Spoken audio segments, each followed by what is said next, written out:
पुंडलिका वरदे हरी विठ्ठल श्री ज्ञानदेव तुकाराम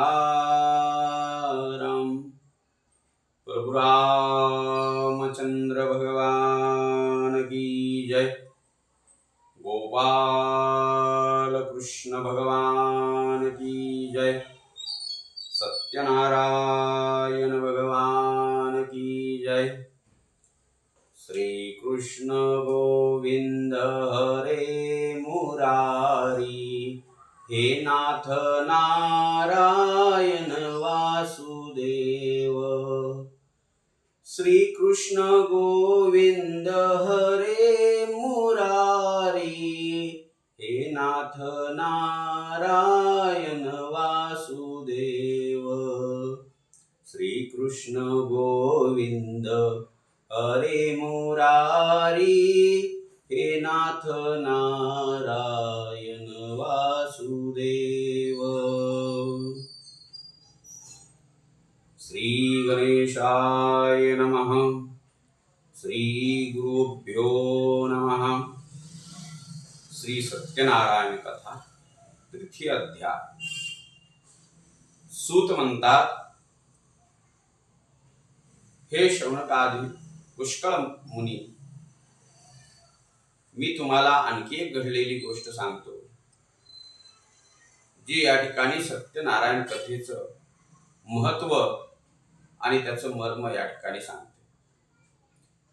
एकदा काय झालं म्हणले, उल्कामुख नावाचा एक राजा, जो आपले सर्व इंद्रिय ताब्यात ठेवणारा, रोज देवदर्शनाला जाणारा आणि आपल्या प्रजेवर आई वडिलाप्रमाणे प्रेम करणारा असा हा उल्कामुख नावाचा राजा आपल्या धर्मपत्नीस एकदा समुद्रकिनारी श्री सत्यनारायणाचं व्रत करत होता। आता राजा व्रत करणार म्हणल्यानंतर त्या ठिकाणी भरपूर जमाव जमलेला, त्याचे इष्टमित्र राजे परिवार जमलेला, इतरही भरपूर लोक त्या ठिकाणी उपस्थित, असा भरपूर जमाव त्या ठिकाणी जमलेला। आणि त्याच वेळेस त्या समुद्रकिनारी एक साधू नावाचा वैश्यवाणी, एक व्यापारी, तो जात होता आणि त्यांनी या ठिकाणी जमाव पाहिला। पाहिल्यानंतर त्याला वाटलं काहीतरी या ठिकाणी विशेष असावं, म्हणून एवढी लोक गर्दी करतायत, असा उद्देश करून तो साधू नावाचा वैश्यवाणी, तो व्यापारी त्या ठिकाणी आला। आणि आल्यानंतर त्यानं पाहिलं की या ठिकाणी सर्व अपतेष्टासह, मित्र परिवारासह, इतर सर्व आपल्या जनतेसह राजा काहीतरी व्रत करतो आहे।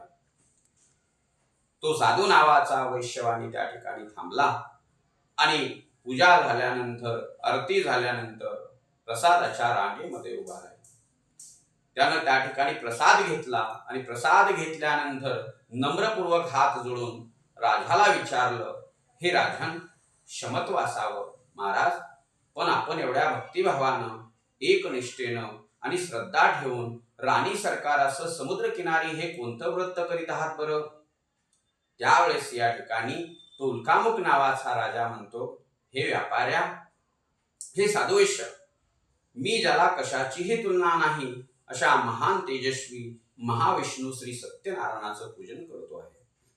आणि ज्याच्या ज्याच्या मनामध्ये जी जी चांगली गोष्ट व्हावी वाटते, ती या ठिकाणी अंतकरणापासून मनोभावे केलेल्या पूजनानं पूर्ण होते।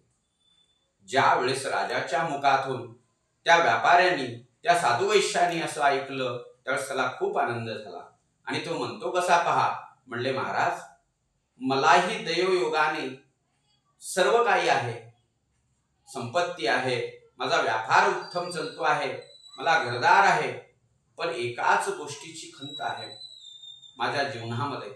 आज माझं लग्न होऊन 12 वर्ष उलटून गेली, पण माझ्या पोटी मुलबाळ नाहीये, मला संतती नाहीये आणि संतती विना हे जीवन खूप कसं तरी नकोसं वाटत आहे। आणि असं म्हणून त्यानं सत्यनारायण व्रताची पूर्ण माहिती त्या राजाकडून या ठिकाणी श्रवण केली, प्रसाद घेतला आणि मनामध्ये त्यानं या ठिकाणी व्यापार धंद्यासाठी जायचं हे टाळलं आणि तो परत आपल्या या ठिकाणी कुठं आला, तर आपल्या घराकडे आला। घराकडे आल्यानंतर त्यानं आपल्या लीलावती नामक पत्नीला आवाज दिला, बोलवलं, अगं हे पहा, ये ना इकडं। आणि मग ती आली आल्यानंतर तो तिला म्हणू लागला की एक इच्छित फल देणारं वृत्त त्या ठिकाणी मी समुद्र किनारी राजा करत असलेला पाहिला आणि त्याचा हा प्रसाद आहे. म्हणून त्या दोघांनी उभयता तो प्रसाद खाल्ला आणि प्रसाद खाता खाता या ठिकाणी ते बोलले की ज्या वेळेस श्री सत्यनारायण भगवंत परमात्मा आपल्या पोटी मूलबाळ देतील त्यावेळेस मोठ्या वैभवामध्ये आपण सत्यनारायणाचं पूजन करूया.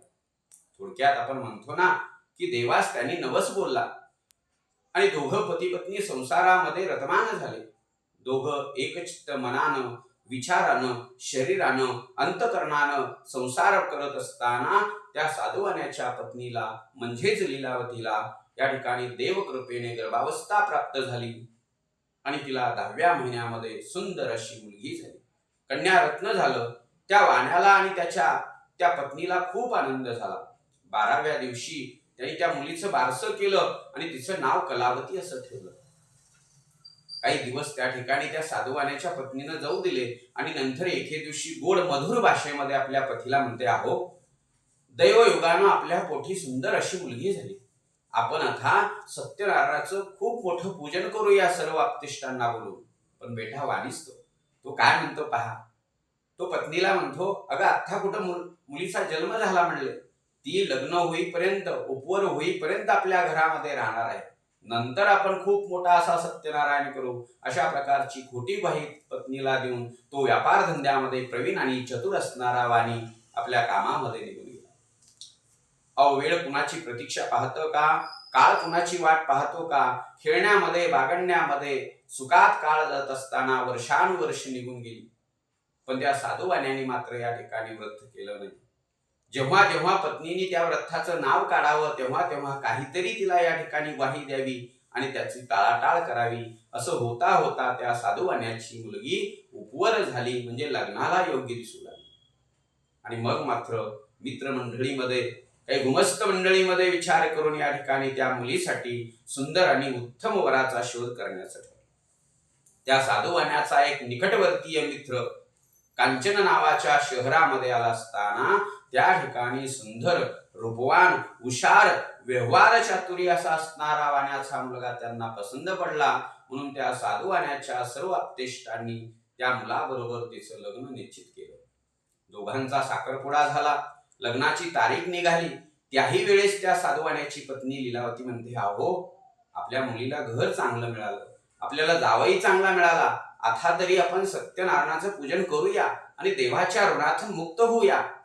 असं म्हणल्यानंतर त्याही वेळेस पत्नीवर या ठिकाणी रागावून, सारखं काय तुझं पूजा पूजा, अशा प्रकारे या ठिकाणी अधधुध बोलून तो आपल्या लग्न कार्यामध्ये घडून गेला. आता पहा, त्या साधुवाण्याच्या मुलीचं लग्न कार्य उरकलं आणि नंतर 1-2 महिने झाल्यानंतर दोघही सासरे जावाई व्यापार करण्यासाठी बाहेर निघाले. भरपूर सोनं नाणं मालमत्ता नौकेमध्ये भरून घेतली आणि तो साधू नावाचा वैश्यवानी व्यापार करण्यासाठी परदेशी निघाला. व्यापार करता करता तो रत्नसार नावाच्या नगरीमध्ये आला आणि त्या ठिकाणी व्यापार करू लागला.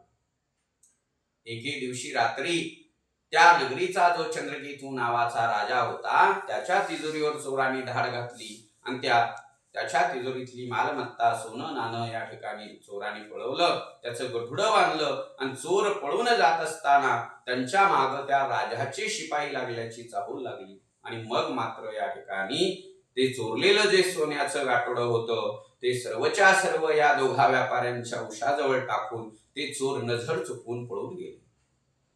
ज्या वेळेस राजाचे शिपाई सर्व धुंडाळत शहानिशा करत या ठिकाणी आले त्यावेळेस मात्र त्या राजाच्या तिजोरीतला चोरी केलेला मुद्देमाल जो आहे तो या दोघा सासऱ्यांनी जावयांच्या जवळ आढळला, सापडला. म्हणून यांच्या दंडाला दोरा बांधण्यात आला आणि सकाळी राजासमोर हजर केलं दरबारामध्ये आणि सांगितलं, महाराज आपली रात्री जे 2 चोर या ठिकाणी तिजोरी फोडले आहेत ते या ठिकाणी आणलेले आहेत, आपण पुढील आज्ञा करावी. आता व्याकुळ स्वरामध्ये हे दोघं व्यापारी म्हणत होते की आम्ही चोर नाही आहोत, आम्ही व्यापारी आहोत. गेली 3-4 दिवस झालं तुमच्या नगरीमध्ये आम्ही व्यापार करतो आहोत. विचारा कुणालाही. पण एक होतं, यांच्यावर देवाचा कोप असल्यामुळं, देवाचा क्षोभ असल्यामुळं यांच्यासारखं त्या ठिकाणी कुणी साक्ष दिलं नाही. यांच्या बाजूने कुणीही या ठिकाणी त्या भर दरबारामध्ये उठला नाही. आणि मग मात्र या राजाने फरमान काढलं की यांना अवघड डोंगरी किल्ल्यावर कैद खाण्यामध्ये टाकून द्या. आणि तसंच या ठिकाणी त्या दोघा व्यापाऱ्यांच्या हातापायामध्ये बेड्या घालून त्यांना उंच डोंगरी किल्ल्यावर कैद खाण्यामध्ये टाकण्यात आलं. तीच परिस्थिती साधुवाण्याच्या घरी झाली. साधुवाण्याच्या घरी चोरी झाली. चोरांनी सर्व घरातलं सोनं नाणं मालमत्ता सर्व त्या ठिकाणी दिली. आणि मग मात्र या मायलेकींनी लोकांचे कष्ट करावेत आणि आपला उदरनिर्वाह चालवावा अशा प्रकारची परिस्थिती आली. काही काळ मध्यंतरी निघून गेला आणि एके दिवशी मात्र त्या साधुवाण्याची मुलगी अस्तमानाच्या वेळेस एका ब्राह्मणाच्या घरी गेली असताना तिला घरी परतायला रात्र झाली. त्यावेळेस तिची आई काळजी उत्पन्नपणाने म्हणते, बेटा हे बाळ, तू आपल्या मनानं का बरं वागतेस? अगं आपण चांगल्या घरच्या स्त्रिया आहोत. आपले पती दोघींचे घरी नाहीये आणि असं अपरात्री बेरात्री किती वेळ झाला पहा बरं.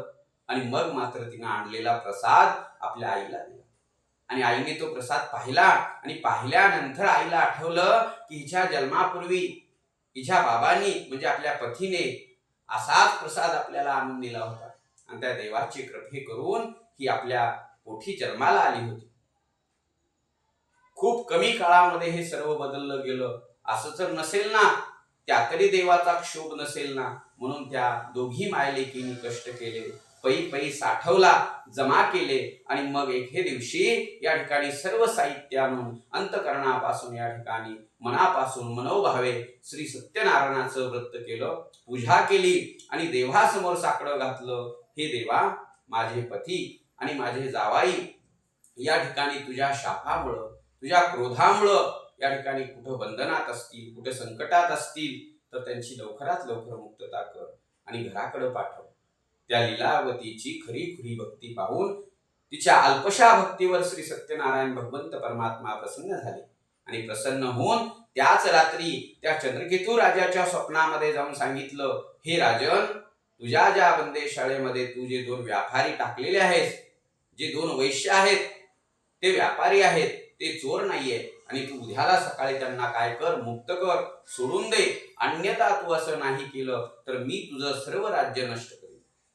अशा प्रकारे त्या राजाला स्वप्न पडलं. सकाळी उठल्यानंतर त्या राजाने दरबार भरवला. दरबारामध्ये काही ज्ञानी पुरोहित मंडळी, काही ज्ञानी शास्त्री मंडळी, प्रधान मंडळींना बोलवलं आणि सर्वांसमोर आपल्याला पडलेलं स्वप्न त्या ठिकाणी व्यतीत आणि सर्वानुमते ठरलं की आपण त्या व्यापाऱ्यांना काय करूया, मुक्त करूया. आणि मग राजासमोर त्यांना आणण्यात आलं. सर्व त्यांची त्या ठिकाणी स्वच्छ हजामती करण्यात आल्या. त्यांना प्रायचित घ्यायला लावण्यात आलं. राजा त्यांच्याशी प्रेमाने बोलला आणि बोलून त्यांना म्हणतो की तुमच्या पापामुळे तुम्ही दुःखात होता, आता मात्र या ठिकाणी तुम्हाला घाबरायचं कारण नाही. आणि असं म्हणून त्यांचं जे राजखजिन्यामध्ये जे जप्त केलेलं द्रव्य होतं, सोनं नाणं होतं, ते तर राजांनी त्यांना दिलंच, पण त्यांचं नुकसान झालं खूप. म्हणून राजांनी आणखी त्यांना भरपूर द्रव्य त्या ठिकाणी दिलं आणि दोघे व्यापारी त्या ठिकाणी राजाला नम्रतापूर्वक नमस्कार करून आपल्या गावाकडे निघाले. अशा प्रकारे या ठिकाणी सत्यनारायण कथेचा 3य अध्याय पूर्ण झाला. पुंडलिकावर देव विठ्ठल श्री ज्ञानदेव तुकाराम. सत्यनारायण